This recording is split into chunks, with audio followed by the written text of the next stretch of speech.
Good evening, and thank you for joining me here tonight on WATERFIRECUSP Metaphysics. My name is Stephen, and tonight we have a very special presentation for everybody. Tonight we are going to be talking about my top 3 ways to increase the power of your intuition. Now, these 3 ways, these 3 things that you can work on and practice, right? Because it is truly a practice. These 3 different things that you can work on, they are varying in degree and scope, and there's a lot to talk about in each one of them. So I'm going to get right to it here. Number 1 is diet. Your diet has a whole lot to do with the power of your intuition, and there's a lot that goes into that. Now, in terms of diets, right, the first thing I would like to speak to is fasting, okay? Fasting. I am not a religious individual. I am very spiritual, but I am not religious. However, I do like to read religious texts, and I like to try to understand the messages, the hidden messages, almost like the tongues and the code that they speak in those religious texts. I like to try to discern and cipher those codes. And what I'm able to find, what I have been able to find within each of those texts, is that each religion recommends some type of fasting, whether it be the Christian religion or Catholic religion, talking about keeping holy the Sabbath, right? Talking about fasting on particular days, such as no meat on Fridays during Lent, right? Things of that nature. In the Muslim tradition, Ramadan, this is from Wikipedia as well. Ramadan is the 9th month of the Islamic calendar, observed by Muslims worldwide as a month of fasting, prayer, reflection, and community. Now, once again, I am not promoting any specific religion here. We are solely speaking to the idea of fasting and taking care of your body, taking care of your temple, right? Our bodies are antennas, essentially. And so, with that in mind, the power of fasting is very, very strong when done properly and practiced with regularity. The whole thing with fasting, especially as it pertains, to that committed side of it, right? Not just for one day, but when you get into that routine and you do it the right way, fasting can really flush your body of certain toxins, right? Because over time, our bodies build up certain tolerances to certain things that are found in the food supply and the water supply, all of that type of stuff. So, with that being said, when you fast, essentially what is happening within your body, it's no longer using the food that you feed it on a day-to-day basis for the energy it needs to operate properly. It's using all of the stored up things, right? So like stored up fats, the stored up, just general things that are in your body, right? Now, I do have to say, this is not medical advice. I am not a doctor. Please, if you do have a condition or need medical advice, please seek the help, guidance, and assistance of a medical professional, such as a doctor. Now that that's out of the way, let's get back to talking about fasting. Fasting, when you're able to not eat for long periods of time. That's what fasting is, right? Your body begins to use the other things that are within your body, that are stored up within your body, as sources of energy, okay? And it breaks down those things to use as sources of energy. So as long as you're drinking a lot of water, right, your body's going to use the water that you are consuming during your fasting to really help to clean and flush out your system, right? And when you do that, you're flushing out the toxins that have been built up over time as well. And that is what kind of like begins to open up those spiritual pathways for you, okay? And there's more than just fasting in terms of your diet. Let's talk about organic versus non-organic food, okay? Regular food, which contains pesticides. And those pesticides, okay, yeah, they keep the bugs off the crops and they keep certain crops growing and living for certain periods of time. But the way that crops are treated, and there are codes that have to be followed when these crops are grown. However, when the pesticides are sprayed into the plants at young ages, those plants absorb those chemicals. Those chemicals then grow with the plant throughout the maturation process of the plants themselves. And what happens at harvest is some of those pesticides are still present within those plants. Now, that doesn't mean that you can't go wash off the plants prior to consuming them, right? But let's not even talk about tap water tonight because that's a whole separate story. If you want to get really freaked out, I recommend going on your local association's website, like whatever service you have, whatever local organization you have for your tap water supply. If you really want to get freaked out, they have to make that information public in terms of what chemicals they put in the tap water. No, I am not a tinfoil hat wearer. I am simply someone who seeks for the truth. And they will show you exactly what's in your tap water. It'll make you never want to drink tap water again. So I recommend doing that just so you can understand what you're consuming if you are a tap water drinker. But back to the food. The pesticides that are in the food, right? Think about what they are. They kill bugs, okay? They kill creatures. They kill life, okay? So with that being said, it is the pesticides I'm talking about, they are an extremely low vibratory thing. The pesticides they are poison. Essentially, what you are doing is you are poisoning yourself as you consume foods that perhaps may have been sprayed with pesticides. I'm not talking about like, you're eating rat poison, whole. No, that's not what I'm talking about. You are essentially poisoning your body in micro doses by eating regular foods, by eating foods that have been sprayed with low vibratory chemicals.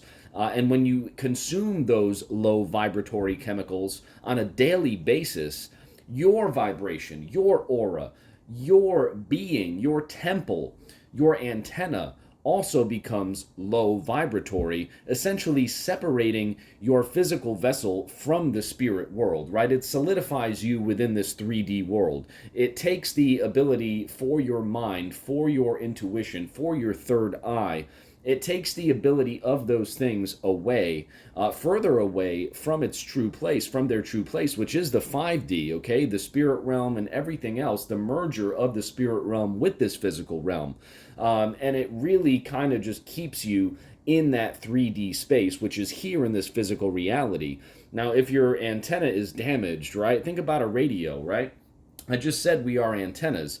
If you have an old school AM FM radio with an antenna that comes up, right, you got to extend the antenna up. If you don't have an antenna, or if your antenna has been severely damaged, perhaps you dropped your radio, something to that degree, right, you're not going to be able to pick up the frequencies. Essentially, it's the same exact thing as you are not going to be able to have the same level of intuition if you are not consuming healthy foods, organic foods, foods that have been free from pesticides in the entirety of their growth process. Those are the things that are going to really uplift you, your body, your being, your intuition, your connection to the spirit realm, consuming those untouched foods, those organic foods. That's how food was meant to be. Pesticides are really a byproduct of the commercialization of the food process, right? Of the mass production of certain foods to keep society going as a whole. So with that being said, be extremely mindful of what you're consuming.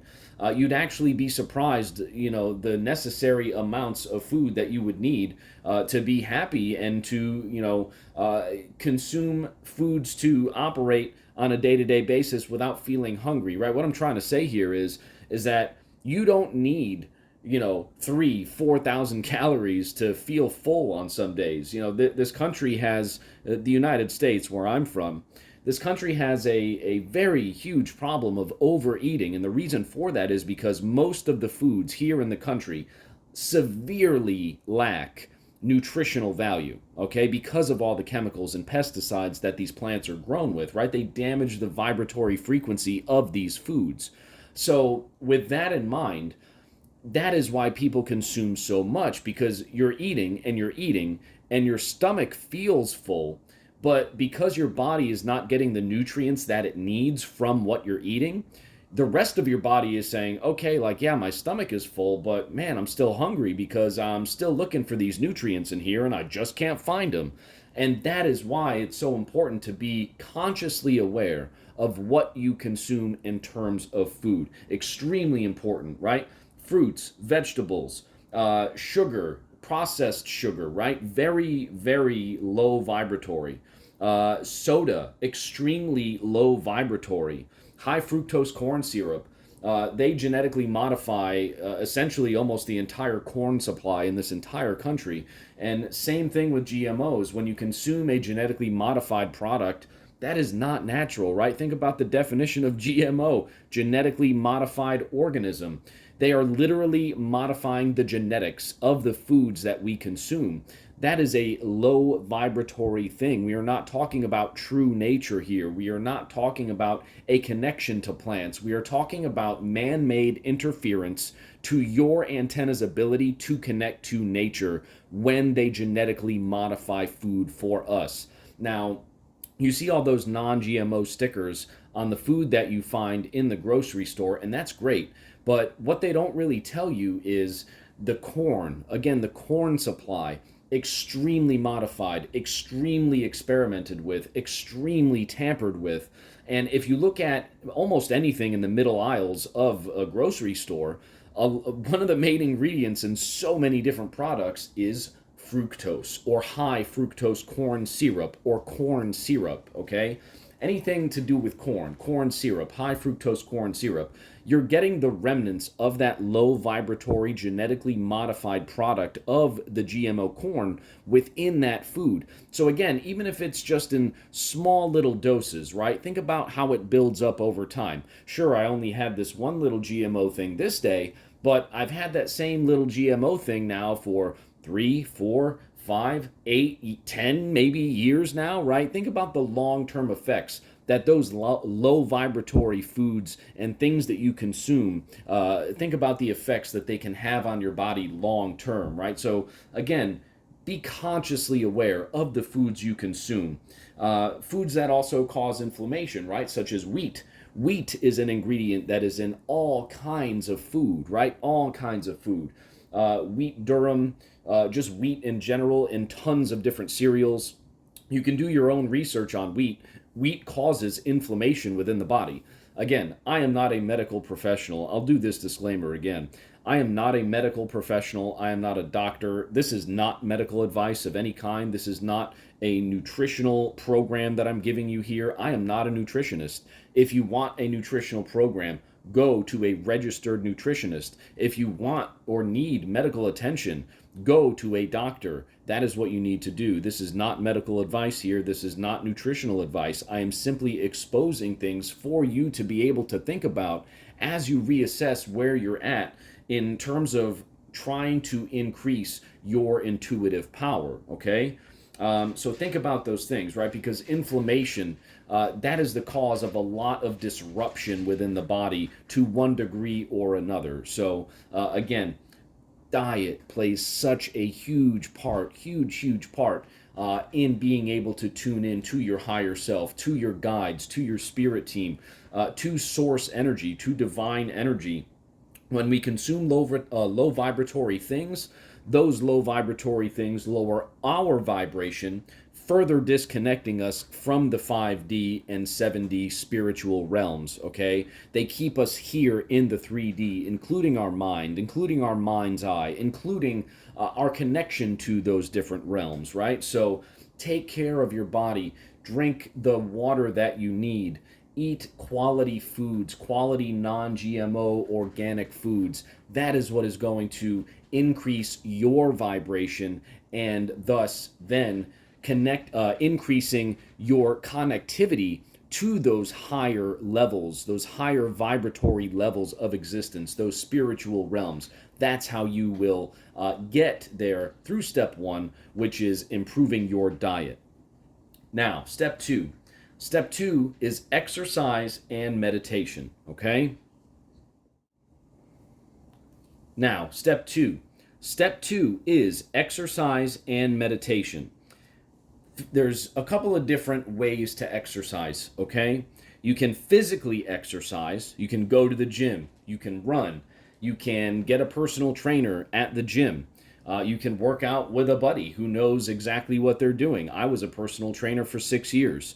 There's a ton of different ways to really start to execute a workout program for yourself, okay? Listen, I know working out is difficult. It's time consuming. It takes not only physical but mental commitment as well. But as soon as you get over that initial hurdle, right? That initial hurdle of, oh man, I haven't worked out in a few years, but I really want to feel better about myself, and I really want to do these things so I can improve my way of life and improve how I feel and look better and all those things, right? As soon as you can get over that initial 2 to 3 weeks after you restart at the gym, the initial pain that you might feel from recovery, right? The initial burn you'll feel in your muscles. You let's say you lift weights and you do legs, right? You do squats or something, and your legs are burning for like 2 or 3 days after you do the squats. That is your body rebounding from all that time that you had not spent in the gym, okay?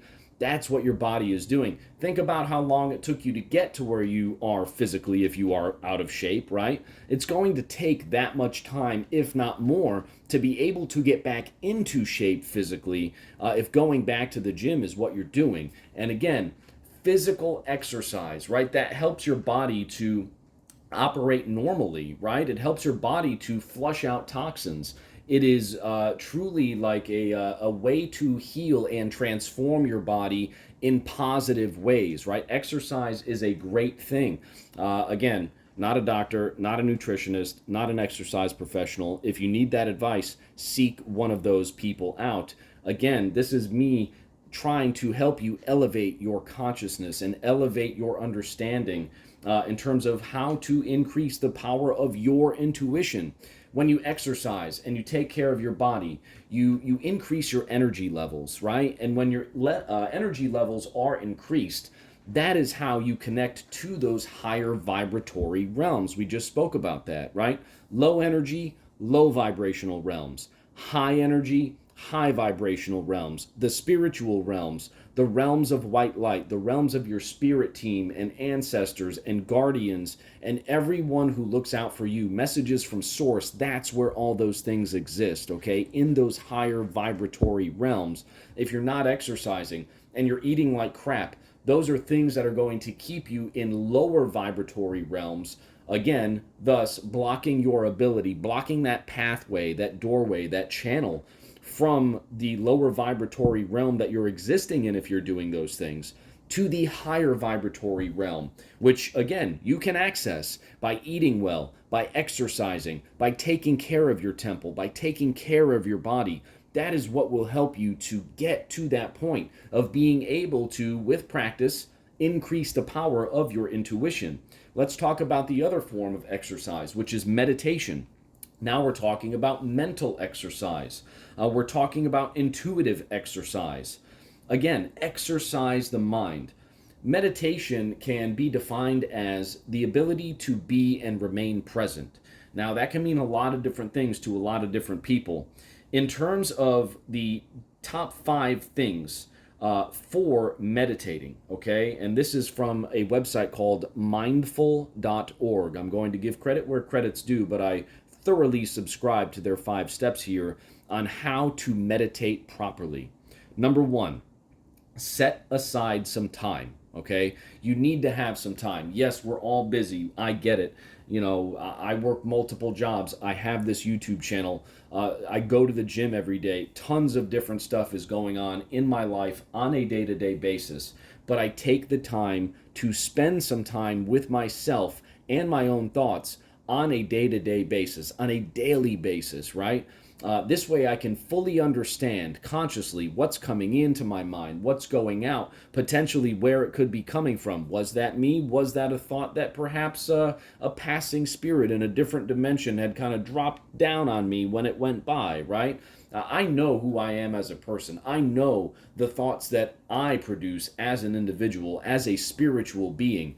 And I know the thoughts that come into my mind like, oh, wow, where the heck did that come from? Or even should I say, where the hell did that come from? Because that gives you the answer of where it came from, right? So when you meditate, you're able to be alone with your own thoughts, with your own experiences. And when you set aside that time to shut off the outside distractions, the other things going on in your life that may be a distraction to that exact thing to you being able to set aside some time for yourself. You know, that is what you truly need to do, is set aside that time, because if you don't have that time, you're always going to be distracted and you're not going to be able to quiet your mind in order to get to a point of true meditation. So commit to setting aside some time for yourself. That's step number one.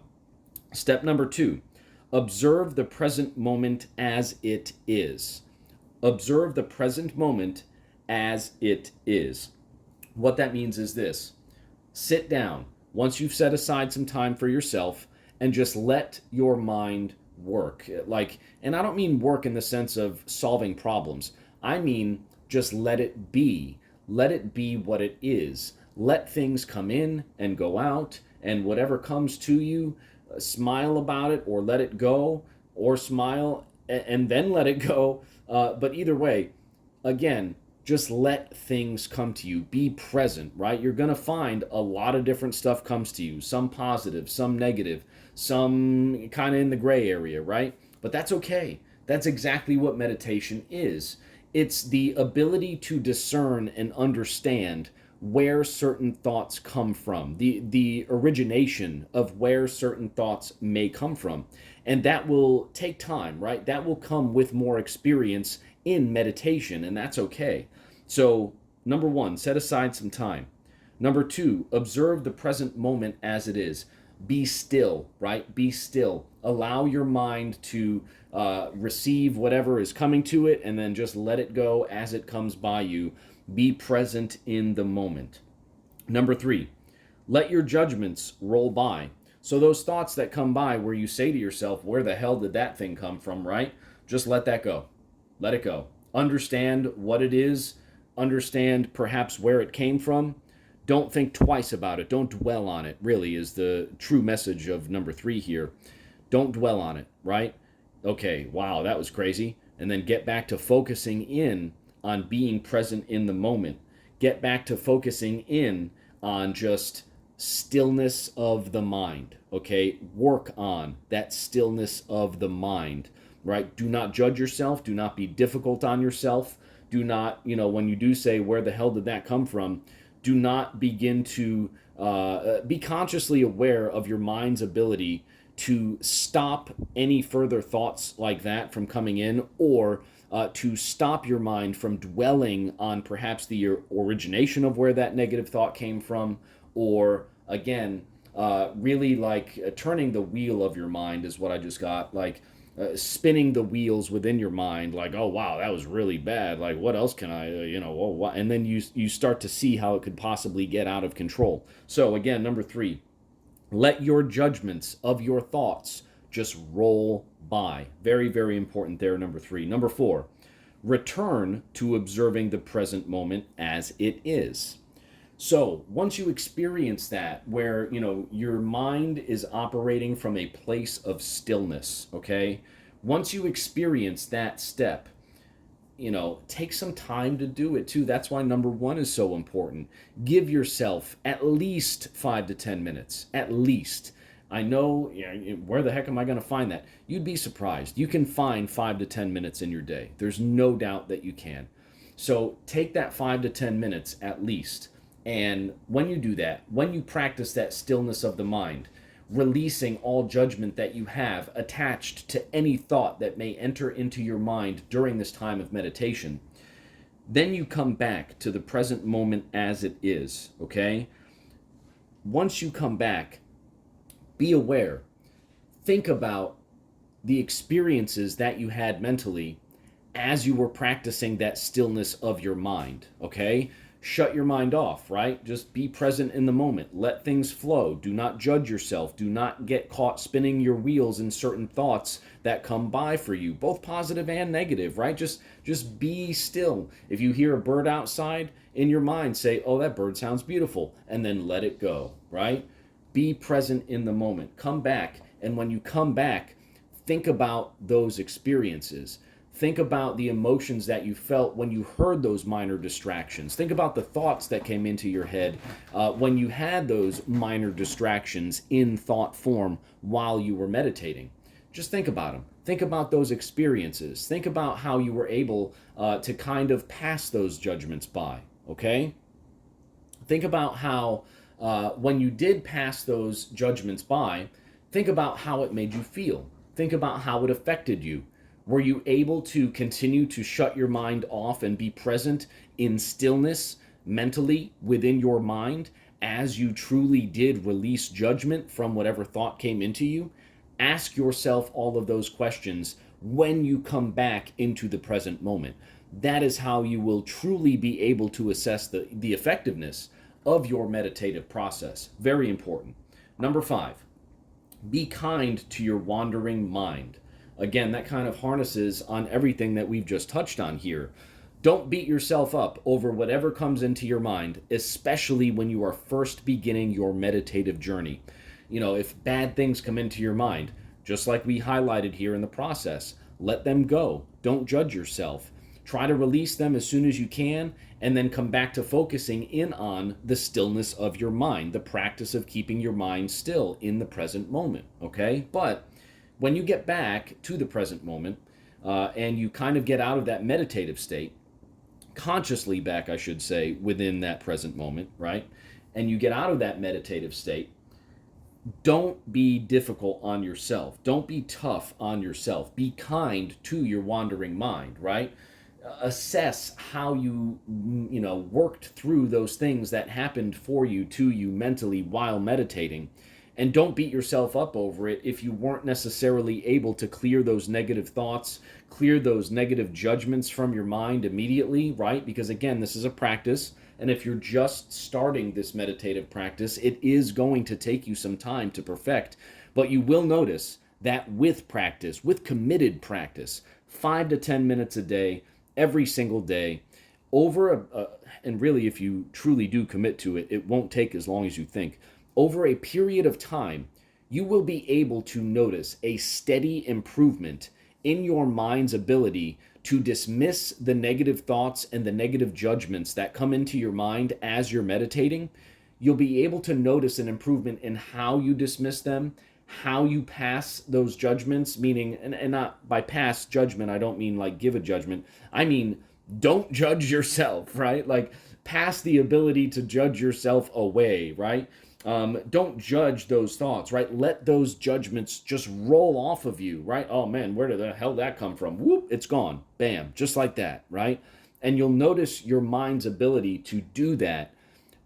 Its ability to do that will improve dramatically in truly a short amount of time if you practice this meditation every single day. If you practice these 5 steps for meditation every single day, even if it's just only 5 to 10 minutes a day. Quiet the mind, get in a quiet space. The best time to do it really is when you wake up, but you're fully awake and consciously aware, so that you're not going to fall back asleep again, right? But before your day starts off and you have all the distractions of your daily life in front of you and you're in the middle of it, the morning time truly is a great time to meditate for a variety of reasons, which we'll get into in a different video. But once again, the 5 steps to exercising the mind, being in that meditative state. Number 1, set aside some time. Number 2, observe the present moment as it is. Number 3, let your judgments roll by. Number 4, return to observing the present as it is. And number 5, be kind to your wandering mind. We'll move on to number 3 next. All right, number 3 in my top 3 ways to increase the power of your intuition. And again, this is just me. This is how I like to do it. This is how I like to practice improving my intuition, increasing my levels of intuition, improving my connectedness to the higher realms of consciousness. Number 3 is working with gemstones. Now, I have a lot of favorite gemstones in terms of using them to help. Truly what I do is I meditate with them, but I have a lot of favorite gemstones in terms of specific gemstones that help me to elevate my connectivity to my intuition and to the higher realms of existence, right? The spiritual realms. My top 5 gemstones for increasing the level of intuition that you might have in no particular order: amethyst, kyanite, obsidian, moonstone, and rose quartz. Okay, I do have 3 cards here from the Daily Crystal Inspiration Oracle deck. We have amethyst, we have rainbow obsidian, which specifically is a very nice stone for increasing your intuition, and moonstone.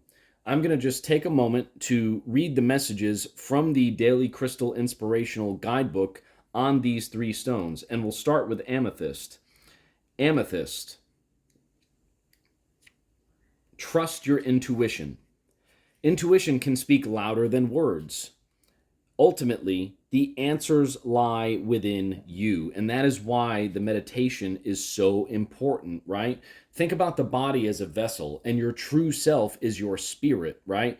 Think about the movies where, like, you see the character in the movie, like, get into this mechanized or this mechanical, like, war machine, essentially, right? Like, that is what we're in the middle of here in this 3D world, right? We are not human beings having spiritual experiences. We are spirits having human being experiences. Think about that statement for a minute. And essentially what's happening is our souls are in these meat suits, as I like to call them, and our souls, our consciousness, we have the ability to control these meat suits within this 3D realm, okay? So very powerful stuff there. Similar to a gut instinct, your intuition allows you to connect with your inner knowing. You understand yourself better than anyone else does. Intellect and logic are useful, but sometimes overthinking or overanalyzing can hold us back, just like we talked about in the meditation portion of this video, right? Return to observing the present moment as it is and be kind to your wandering mind, right? Let those judgments roll by. Do not overthink. Do not overanalyze. Release, accept, release, and move on. Let it go, right? Tap into your inner wisdom and acknowledge what your intuitive self is telling you. Don't let outside voices talk you out of doing what you know is best for you. That's the ability to be able to identify what voice is yours and what thoughts may be coming in from somewhere else. We just talked about that as well. Again, that will improve with practice. That will improve through multiple sessions of meditative practice. Let your inner voice speak for itself. Core questions for amethyst. When confronting a problem, do you most often follow what others tell you, what your head tells you, or what your intuition tells you? Looking back, were there times when you wish you would have listened more to your gut instinct? Very powerful question there, right? I do not live life with regrets, but I can tell you that sometimes I have not trusted my intuition throughout the course of my life, and usually those situations are what has gotten me in trouble when I don't trust my intuition, right? Crystal action affirmation for amethyst. Affirm, I trust my intuition. I trust my intuition. I trust my intuition. Today, make a decision without using your conscious reasoning. It can be something as simple as ordering food. Simply allow your inner wisdom to decide. Ordering healthy food, I would like to add to that, right? We just talked about that too. Organic food versus non-organic food. Listen, there's a reason why organic food is significantly more expensive than non-organic food. And think about it too. Think about how it makes absolutely 0 sense, right? They spray this food with all these chemicals that costs big food manufacturers lots of money, right? For all these pesticides and all these chemicals that they spray on regular food. These chemicals and pesticides cost these companies money. So why does it cost less for the public to buy the foods that have the pesticides on them? It doesn't make any sense. The organic foods, the foods that cost more, have less money invested in them a lot of the times, and essentially, not essentially, almost always, they cost more than the food with the pesticides on it, right? So think about how that makes sense. It just doesn't. And again, you are what you eat. That old phrase, you are what you eat. If you eat low vibratory things, if you consume low vibratory things, soda, sugar, corn, etc., wheat even, those things are going to lower your vibration as well and disconnect you from your intuitive power, from that intuitive voice inside, that true intuitive voice, right? Not the other voices that sneak in there sometimes. All right, going on to obsidian, we're going to talk about rainbow obsidian specifically. Rainbow obsidian. Heal your heart. You are strong and resilient, and you are capable of working through the deepest of human emotions. The heart is both the most fragile and most powerful element of our physical, emotional, and spiritual well being. Trust that no matter how exposed or pained you may feel, you have the power to recover and heal. Very powerful statement there. From the loss of a loved one, a relationship, a beloved pet, or even a job, we've all experienced grief. Whether the event happened recently or long ago, a variety of emotions may surface at any given time as part of the grieving process. I would like to add to that too, as part of the meditative process too, right? We just talked about that also. These thoughts are going to come in as you meditate, as you operate with that stillness of mind, right? And you can't live in those emotions while you're meditating. You have to accept, release, let go, move on, get back to that stillness of mind, right? So if you feel that feeling of grief while you're meditating, you just have to acknowledge it and say, thank you, I release you, and get back to keeping that stillness of your mind.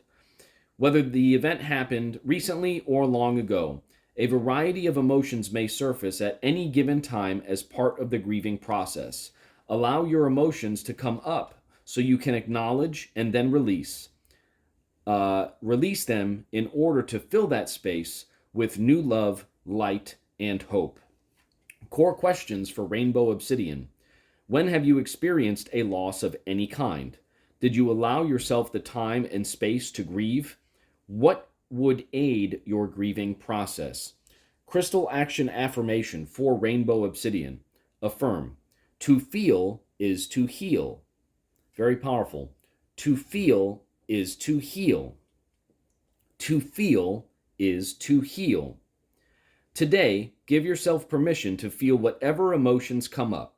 Let them go and cry if you need to, so you can create space to heal, right? Crying is releasing emotion, stored up emotion, pent up emotion, negative emotion, right?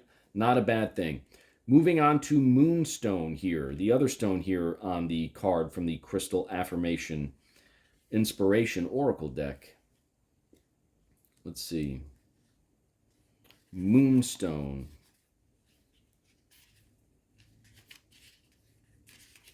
Moonstone. Live your purpose. Life is a journey. We each have a unique calling to find our own way along a path to a more purposeful life. It is time to discover a deeper meaning within yourself and ensure the actions you take and the choices you make are, in fact, intentional and purposeful. How can you make a difference?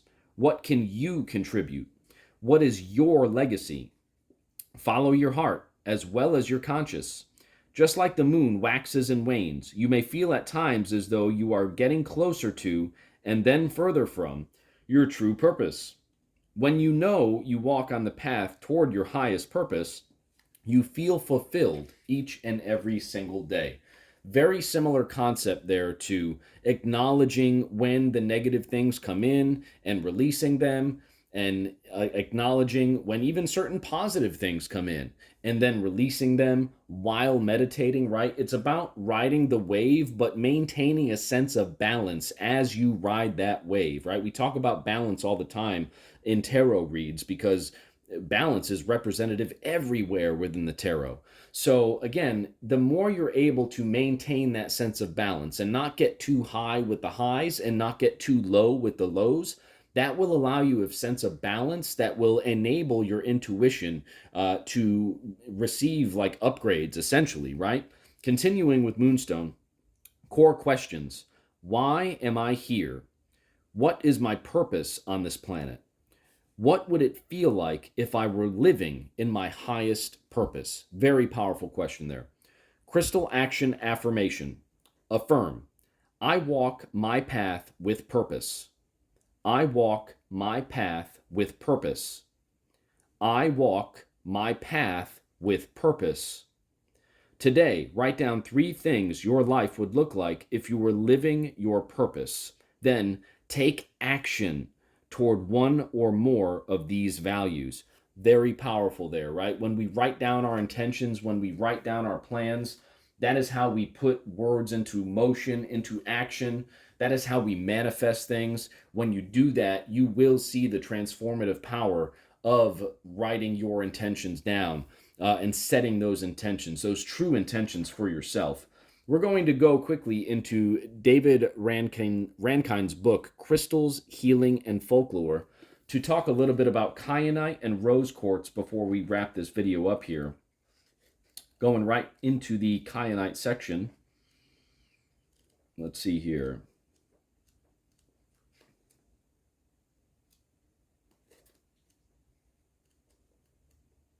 Kyanite. Kyanite is a good stone for voice work and for people wishing to work with the element of ice, with which it seems to have a strong sympathy.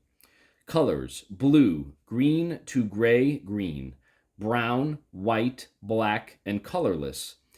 Its zodiacal attributions and planetary attributions are Jupiter and Aquarius. Chakras: throat chakra. Uses: enhances voice work, encourages truth, reliability, and loyalty, as well as pragmatism. Good for throat disorders. Again, not medical advice. This is coming out of Mr. Rankine's book. If you need medical advice, please seek a doctor. First used. David Rankine says, I have not found any historical references to this stone. Names: cyanite, dysthene, rhodozite. Folklore. I have not been able to find any folklore relating to kyanite, though the Isa rune as ice would seem appropriate. So for me, kyanite is a beautiful blue stone, and like other blue stones, such as sodalite and lapis lazuli, it is a throat chakra stone. We do see the lapis here in front of me on the table. And those throat chakra stones, as the book alluded to, are very powerful in terms of communication. They're also very powerful for third eye activation, your mind's eye, right? Kyanite is kind of like, if you look at a raw kyanite stone, it almost looks like, essentially like electricity is what I see when I see a raw kyanite stone. And even in the tumbled stones, when you look at it, it has a certain like shimmer and shine to it that is very reminiscent of electricity. And our minds are electric, right? Our brain waves are electric. You can measure those brain waves, right? So that is how I relate kyanite to activating your third eye and activating your connectivity to the higher dimensional planes, to being able to increase the power of your intuition. The last stone tonight for us is rose quartz, going into Mr. Rankine's book here. Rose quartz. Colors: pink and white. Attributions: Venus, Sun, Taurus. Chakras: solar plexus, heart, and crown. Uses: a stone of beauty, both appreciation and cultivation of. Used for promoting tranquility, happiness, relaxation, serenity, protection, protection from negative emotions, emotional healing. Rose quartz is a good stone to work with to balance the energies of the chakras and subtle bodies. Good for purification. May be used in overcoming addiction. A good stone to have a raw chunk of in any living space or temple. Good stone to start dream work with. The stone of unconditional love, and hence also good for work on confidence and self-esteem. Used since at least 2500 BCE. Rose quartz, again, heart chakra stone, very, very powerful when you're able to connect to a piece of rose quartz while meditating. Very healing for the heart chakra. And when you're able to heal the heart chakra, right, we talked about that essence of feeling, right, that sense of feeling. To feel is to heal. When you're able to feel and when you're able to heal that emotional center, that heart center, that is what will open you to the unconditional love that the universe has for you. And that unconditional love comes with guidance from higher realms. It comes from, or it comes with, excuse me, increasing the power of your intuition. You're able to feel more things here in the physical, and you're able to discern what feels good and what feels bad, right? And when you have that sense of balance, when you have the knowledge of the sense of balance, the discernment of the sense of balance, from knowing what feels really good and knowing what does not, that is how you will be able to find that happy medium, that happy middle ground, thus increasing the power of your intuition. Thank you so much for joining me here tonight. I really enjoyed making this video. I hope it helps you, and I'll see you at the